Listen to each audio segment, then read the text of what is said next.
ஆகாவிசு மையினேய அன்பர்கள் அனைவருக்கும் வணக்கம். இன்றைய பதிவு விசாகம், வைகாசி விசாகம். முருகக்கடவுள் அவதாரம் செய்த நாளாகும். வைகாசி மாதத்தில் வரும் விசாக நட்சத்திரத்தில் வரும் சிறப்பு நாளாகும். வைகாசி விசாகம் ஆண்டுதோறும் இந்துக்களால் வைகாசி மாத பௌர்ணமியை ஒட்டி வரும் விசாக நட்சத்திரத்தில் கொண்டாடப்படுகிறது. இது வைகாசி விசாக பெருவிழா என்றும் சொல்லப்படுகிறது.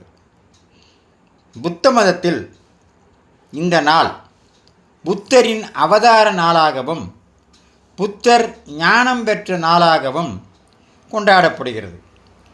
நம்மாழ்வார் பிறந்த தினமும் இந்த நாள். விசாக நட்சத்திரம் என்பது 6 நட்சத்திரங்களின் கூட்டமாகும்.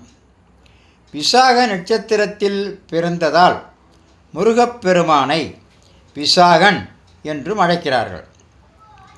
வி என்றால் பட்சி, அதாவது மயில்.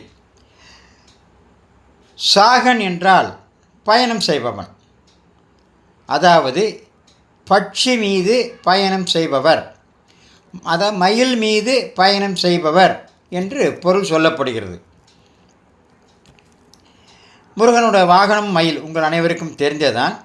முருகன் அந்த வாகனத்திலேயே பயணம் செய்கிறார். இது ஒரு சிறிய கதை கூட உண்டு. மாம்பழத்திற்காக கணபதியும் முருகனும் போட்டி போட்டபோது முருகன் மயில் மீது ஏறி உலகை சுற்றி வந்தார். ஆனால் விநாயகர் அம்மையும் அப்பனையும் சுற்றி மாம்பழத்தை பெற்றுக்கொண்டார். ஆக முருகனுடைய வாகனம் மயில், மயில் மீது பயணம் செய்பவர் என்று பொருள். வடிவேல் முருகனின் ஆலயத்திற்கு சென்று அர்ச்சித்து வழிபடுபவர்கள் அபிஷேக ஆராதனைகளிலும் கலந்து கொண்டால் அற்புத பலன்கள் கிடைக்கும். வீட்டு பூஜை அறையில் முருகப்பெருமான் படத்தை வைத்து வழிபடலாம்.